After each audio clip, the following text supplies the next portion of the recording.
오늘 말씀은요 열왕기상입니다. 열왕기상 22장 1절부터 12절까지의 말씀입니다.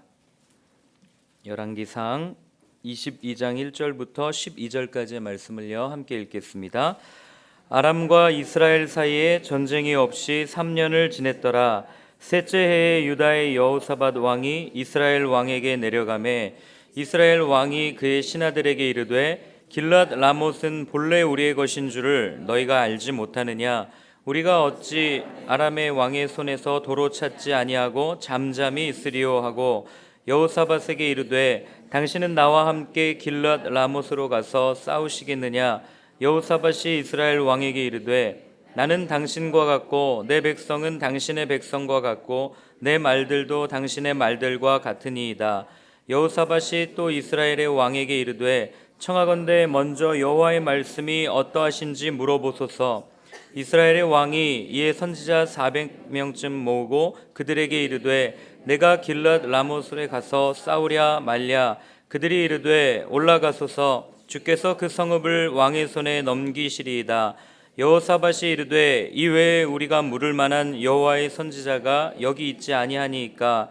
이스라엘의 왕이 여호사밧 왕에게 이르되 아직도 이물라의 아들 미가야 한 사람이 있으니 그로 말미암아 여호와께 물을 수 있으나 그는 내게 대하여 길한 일은 예언하지 아니하고 흉한 일만 예언하기로 내가 그를 미워하나이다. 여호사밧이 이르되 왕은 그런 말씀을 마소서.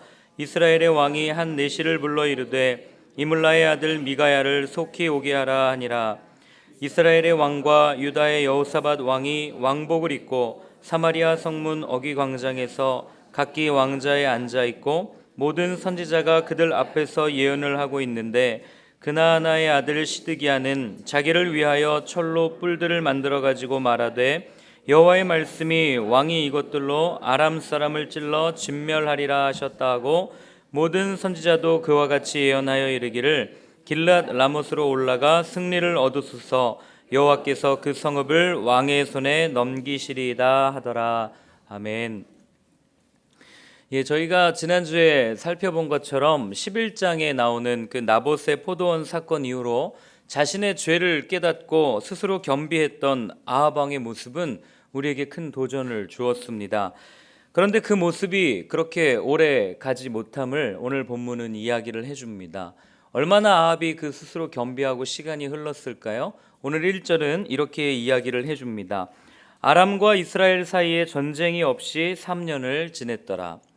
즉 아합 왕은 3년 동안 그 자신이 그 죄를 깨닫고 나서 3년 동안 이렇게 겸비하지 않았나 이렇게 생각이 됩니다. 그리고 나서 그의 겸비함, 그의 겸손함이 오래 가지 못했던 사건이 바로 오늘 나타나는데요. 그 사건이 바로 길랏 라못 전쟁입니다. 이 당시 아합 왕이 스스로 겸비함을 버리고 교만할 수밖에 없었던 이유가 무엇인지에 대해서 많은 사람들이 이렇게 생각을 합니다. 그것은 바로 당시의 어떤 정치적인 상황 때문이었습니다. 이 아수르라고 하는 국가에 살만 에셀 3세라고 하는 왕이 이 군대를 데리고 어디까지 오냐면 카르카르라고 하는 곳까지 쳐들어옵니다.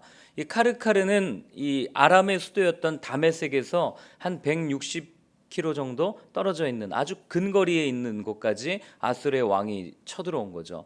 그때 이 가나안 땅 이남에 있던 많은 나라들이 연합을 합니다. 북이스라엘, 그다음에 아랍, 이집트까지 연합을 해가지고요. 이 살마네셀 3세와 전쟁을 벌입니다. 이 전쟁을 카르카르 전쟁이라고 하는데요. 이때 그 아수르가 패하게 되고 어떤 학자들은 무승부였다라고 이야기를 하는데 어쨌든 아수르의 왕이 더 이상 이쪽 가나안 쪽으로 진격을 하지 못하게 됩니다. 그때 그것이 고대 근동 역사에 기록이 되어 있는데요. 더 이상 그 전쟁으로 아수르가 이 서쪽을 넘보지 못하게 되니까 이제 아람과 북이스라엘이 다시 국경 전쟁을 시작하게 되는 거죠. 그런데 이 북이스라엘의 아합 왕은 자신이 있었던 거예요. 왜 자신이 있었냐면 이 아람과의 두 번의 전쟁에서 이미 승리를 했습니다. 만만하게 보는 거죠. 거기에다가 신흥 강대국이었던 이 아수르라고 하는 나라를 전쟁을 할 때에 이 기록을 보면 북이스라엘의 이 전차 부대가 큰 공을 세웠던 것을 알게 됩니다. 그러니까 아합 왕은 얼마나 그 기세가 당당했겠습니까? 그리고 나서 그때 남유다를 통치하고 이 아합 왕과 사돈 관계를 맺고 있던 여호사밧 왕이 북이스라엘로 이렇게 내려오게 됩니다. 이 위도상으로는 훨씬 북쪽인데 왜 내려오냐면 그 예루살렘을 중심으로 모든 지방은 다 내려간다라고 이렇게 표현을 하기 때문에 내려오게 됩니다. 2절과 3절을 한번 같이 읽어보겠습니다. 셋째 해에 유다의 여호사밧 왕이 이스라엘의 왕에게 내려가매 이스라엘의 왕이 그의 신하들에게 이르되 길랏 라못은 본래 우리의 것인 줄을 너희가 알지 못하느냐? 우리가 어찌 아람 왕의 손에서 도로 찾지 아니하고 잠잠히 있으리요 하고. 이 아합 왕이 여호사밧 왕에게 하는 말, 그리고 그의 신하들에게 하는 말이 무엇이냐면 이 길랏 라못이 원래 우리의 땅이니까 도로 되찾자라고 이야기를 하는 겁니다. 여러분, 이 길랏 라못은요 어느 땅이었냐면 여호수아서에 보면 이 도피성이라고 불리우는 그 지정해 놓은 그런 성이었습니다. 그 군사적으로도 굉장히 중요한 도시였고, 그리고 경제적으로도 이게 그 저쪽으로 가는 길목이 있었습니다. 그래서 굉장히 중요한 위치에 있었던 땅이었습니다. 이 땅이 그 베나닷 1세가 쳐들어왔을 때에 북이스라엘의 바하사라고 하는 왕 때 그 아람에게 빼앗깁니다. 그리고 우리가 지난주에 살펴보았던 것처럼 다시 아람과 그 베나닷 2세와 그 다음에 이 아합이 전쟁을 했을 때 아합이 이기게 되죠. 그때 베나닷이 이야기합니다. 내가 아버지가 빼앗은 땅을 도로 돌려주겠습니다 라고 했던 땅들 중에 하나가 바로 길랏 라못이었습니다. 그런데 이 땅을 돌려주지 않으니까 이제 이 여호사밧과 함께 전쟁을 하기로 결정을 한 겁니다. 우리가 이 본문을 읽으면서 조금 이렇게 눈여겨 보아야 할 것은 뭐냐면 이 전쟁, 길랏 라못 전쟁이 왜 일어났는가 하는 점입니다. 이 길랏 라못 전쟁이 왜 일어났는가? 첫 번째로는요 3절에 나옵니다. 바로 아합 왕이 본래 우리의 것인 줄을 너희가 알지 못하느냐라고 분명하게 이야기를 합니다. 여기서 우리는 우리에게 한번 질문을 던져 보아야 됩니다. 과연 우리에게 본래 우리의 것이 있었는가라는 질문이죠. 우리가 다들 아시다시피 우리의 것은 하나도 없었음을 우리는 알게 됩니다. 우리 믿음이 조금 있는 분들은 이렇게 고백합니다. 모든 것이 다 하나님의 은혜입니다 라고 고백을 합니다. 여러분, 세상에 있는 이 모든 것들이 내 것이라고 마음을 먹는 그 순간에 우리의 마음 가운데 죄악의 씨앗을 잉태하게 되는 것임을 우리는 알고 있습니다. 내 것이라고 마음을 먹는 순간에 욕심이 내 안에 들어오게 되기 때문입니다. 성경은 이야기합니다. 욕심이 잉태한 즉 죄를 낳고 죄가 장성한 즉 사망을 낳느니라 라고 이야기합니다. 여러분, 가장 내 것이라고 생각하기 쉬운 게 무엇입니까? 저희 부모님에게 물어봤습니다. 아버지, 어머니, 가장 엄마 아빠 거라고 생각하는 게 뭡니까? 라고 물었더니 뭐라고 대답했을 것 같습니까? 자식이라고 대답을 합니다. 너 내 거야 이렇게 얘기하시더라고요. 그러나 여러분, 내 자녀가 내 것입니까? 만약 내 것이라면 내 마음대로 할 수 있어야 내 것입니다. 그러나 우리의 자녀가 내 마음대로 되지 않는 것을 우리는 보게 됩니다. 같은 맥락에서 보면 내 재산도 내 것이 아니고 내가 하고 있는 모든 것들도 내 것이 아님을 우리는 알게 됩니다. 바로 하나님께서 우리에게 맡겨주신 것입니다. 이러한 것이 바로 청교도들의 신앙관이죠. 청지기직이라고 불리우는. 원래 우리의 것은 하나도 없는 것입니다. 우리는 이 땅에 빈손으로 왔다가 빈손으로 돌아가는 존재이죠. 공수거라고도 이야기를 합니다. 우리는 바로 그러한 존재임을 잊으면 안 되는 거죠. 원래 우리의 것이 있습니다라고 마음을 먹는 그 순간, 주장하는 그 순간 멸망의 씨앗이 우리의 마음에 자리 잡기 때문에 그렇습니다. 그리고 이 전쟁이 또 왜 일어났는가? 우리 4절을 한번 같이 읽어보도록 하겠습니다. 여호사밧에게 이르되 당신은 나와 함께 길랏 라못으로 가서 싸우시겠느냐? 여호사밧이 이스라엘 왕에게 이르되 나는 당신과 같고 내 백성은 당신의 백성과 같고 내 말들도 당신의 말들과 같으니이다. 여러분, 이 전쟁은요 어떻게 보면 굳이 하지 않아도 되는 전쟁이었습니다. 그냥 자기에게 주어진 지금의 영역과 영토에 만족하면서 하나님께서 주신 이 모든 것에 감사하면서 살아가면 굳이 이 전쟁을 할 필요가 없는 전쟁이었죠. 그런데 사돈 관계를 맺고 있던 여호사밧 왕이 이 북이스라엘에 내려오고 나서 이 아합 왕이 여호사밧 왕에게 보여주기 위해서 전쟁을 계획합니다. 무언가 더 잘 해보려고 벌인 전쟁이죠. 우리가 잘 아는 것처럼 잠언서 16장에는 이렇게 이야기합니다. 교만은 패망의 선봉이요 거만한 마음은 넘어짐의 앞잡이니라, 이렇게 표현하고 있습니다. 여러분, 결국 이번 전쟁을 통해서 우리가 계속해서 살펴보겠지만 아합 왕은 이번 전쟁을 통해서 자신의 목숨을 잃게 됩니다. 교만함이 그 자신을 죽이게 된 겁니다. 교만함은요, 여러분 오늘 본문에서 살펴보는 것처럼 사람을 죽입니다. 교만함은 다른 사람을 보지 못하게 하고 내 안에 자꾸 나를 보게 합니다. 내 안에 나를 보게 되면 내 안에 나만 가득 차게 되는 거예요. 내 안에 내가 가득 차게 되니까 어떻게 됩니까? 서서히 질식해서 죽게 되어진다고 하는 사실입니다. 아합 왕 때는요, 또 경제적으로 굉장히 부유한 국가였습니다. 그러니 아합이 어떤 생각했겠어요? 그것으로 만족하지 못하고 무언가 더 자신의 이름을 드러내려는 욕망이 그에게 왜 없었겠습니까? 그러니까 약속되었던 땅 길르앗 라못을 되찾아오자라고 이야기를 하는 겁니다. 더 잘해보기 위해서. 여러분, 그러나 우리는 알고 있습니다. 무언가 더 잘해보려고 하면 잘해보려고 할수록 욕망과 열정이라고 하는 것이 내 삶에 주어집니다. 그리고 우리는 무언가 잘해보면 잘해보려고 할수록 열정과 욕망의 노예가 되는 것들을 보게 됩니다. 일전에 한 청년이 찾아와서 이야기를 합니다. 교회에서 찬양팀을 인도하던 청년이었어요. 고민이 무엇인가 들어봤더니 찬양팀을 더 잘 인도하고 싶다는 거예요. 찬양을 더 잘하고 싶다는 겁니다. 무언가 교회에서 더 많은 봉사를 하고 싶다라고, 교회를 잘 섬기고 싶다고 이야기를 하는 겁니다. 여러분, 그러나 섬기고 싶은 그 욕망, 그 열정이 계속해서 나를 이끌고 그렇게 나아간다면 결국 우리는 무언가만 해야 한다는 그 열정이 우리의 삶을 올가매게 되고 결국 그 올가매므로 인해서 우리는 좌절하고 넘어지게 될 것이라고 하는 사실이죠. 여러분, 복음이 그런 거 아니겠습니까? 복음이 우리의 삶을 이끌어가야지, 열정이 우리의 삶을 이끌어간다면 그 열정과 그 욕심은 결국 우리의 삶을 멸망의 길, 죽음의 길로 인도할 것이라고 하는 사실입니다. 여러분, 그 복음서를 보십시오. 예수님께서 제자들을 이끌어가는 그 원동력이 무엇입니까? 제자들의 열정입니까? 제자들의 욕망입니까? 아니요, 예수님의 뜻, 하나님의 뜻이었다는 것을 우리는 기억해야만 합니다.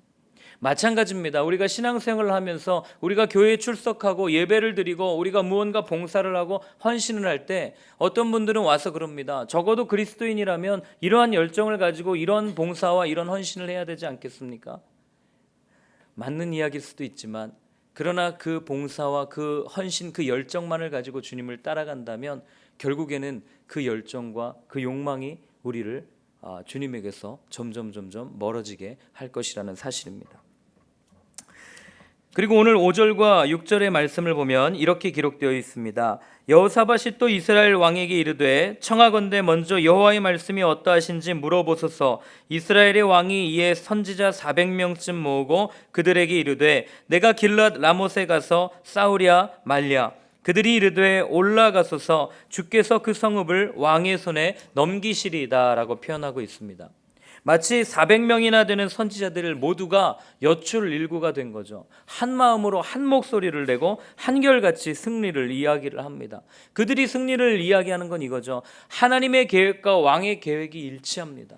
이 얘기를 지금 하고 있는 겁니다. 그 많은 사람들 중에 단 한 명도 왕의 뜻이 잘못되었습니다라고 이야기하는 사람이 본문에 나타나지 않는 것들을 우리는 보게 됩니다. 한 명도 왕에게 부당함을 제기한 사람들이 없었어요. 모두가 왕의 뜻이 곧 하나님의 뜻입니다 라고 주장을 합니다. 오늘 본문에 나오는 이 400명의 선지자들, 우리는 거짓 선지자라고 말하지 않습니까? 이 거짓 선지자들의 특징은 무엇이냐면 그들은 하나님의 말씀을 받아서 선포해야 될 예언자, 선지자였음에도 불구하고 하나님의 말씀, 하나님의 마음, 하나님의 뜻을 선포하는 것이 아니라 왕의 비위를 맞추면서 자신들의 기득권을 유지하기 위해서, 이 당시 왕궁 선지자들은 어마어마한 특권을 누리고 있었다고 합니다. 그러니 그들의 기득권층, 그들의 평안함을 유지하기 위해서 예언을 하고 선포를 했던 거죠. 직업적인 종교인들이었습니다. 그들이 하는 선포를 한번 같이 읽어보겠습니다. 10절부터 12절까지의 말씀입니다. 한번 읽어보겠습니다.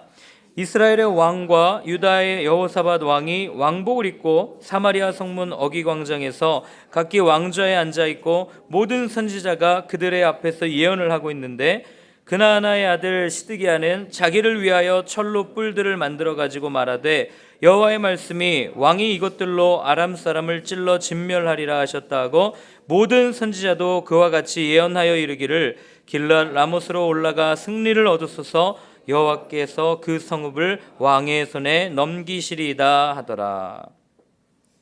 이들은 소위 말하는 왕궁에서 생활하는 종교 지도자들이었죠. 출세한 사람들이었습니다. 잘 나가는 종교 지도자들이었을 거예요. 왕의 총애를 받았으니 세상의 눈으로 볼 때 얼마나 부러움을 사는 위치에 있었겠습니까? 배불렀을 거예요. 먹을 것이 많았을 것입니다. 언제든지 왕에게 좋은 이야기를 해주고 그렇게 부러움을 샀던 대상들이었죠. 그러나 반면에 오늘 본문에 또 한 명의 다른 선지자가 나오는 것을 보게 됩니다. 9절에 이렇게 표현되어 있습니다. 이스라엘의 왕이 한 내시를 불러 이르되 이물라의 아들 미가야를 속히 오게 하라. 그럼 미가야를 부르죠. 이 미가야 선지자의 모습을 여러분 한번 머릿속으로 상상해 보십시오.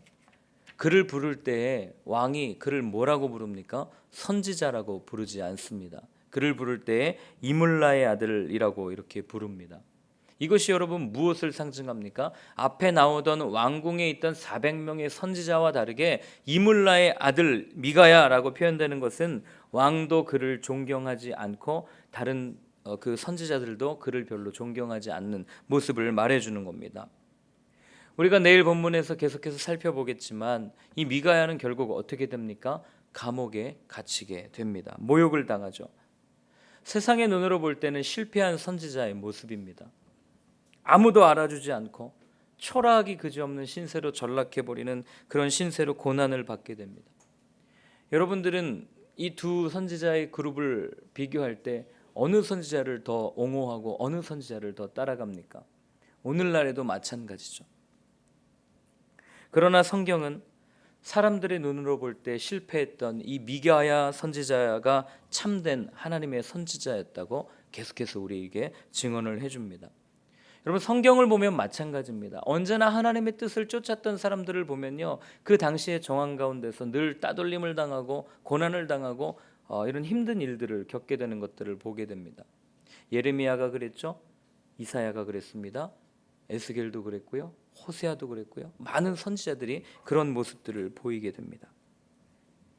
여러분 누가 진리였습니까?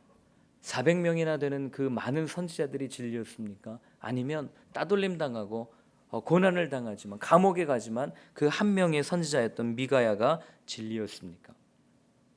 출애굽기 23장 2절에는 이렇게 말하고 있습니다. 다수를 따라 악을 행하지 말며 송사에 다수를 따라 부당한 증언을 하지 말아라.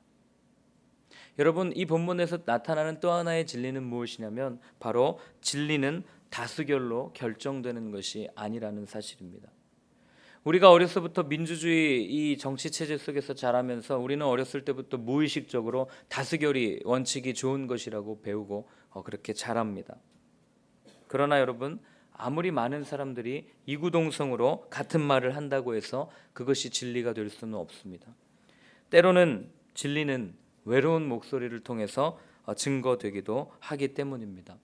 다수가 목소리를 낸다고 그들의 말이 언제나 진리인 것이 아니라고 하는 거예요. 왜냐하면 진리는 다수결로 증명되는 것이 아니라 진리는 언제나 하나님의 말씀에 부합되는가 부합되지 않은가에 따라 결정되는 것이기 때문에 그렇습니다.